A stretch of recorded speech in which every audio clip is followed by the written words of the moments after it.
guys, and welcome back to the Tutorial Millennial channel. In this video, I'm going to be showing you how you can delete your drafts like all at once.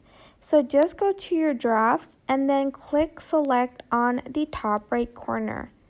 You're just going to want to click on all of it to delete and just press the delete button over here.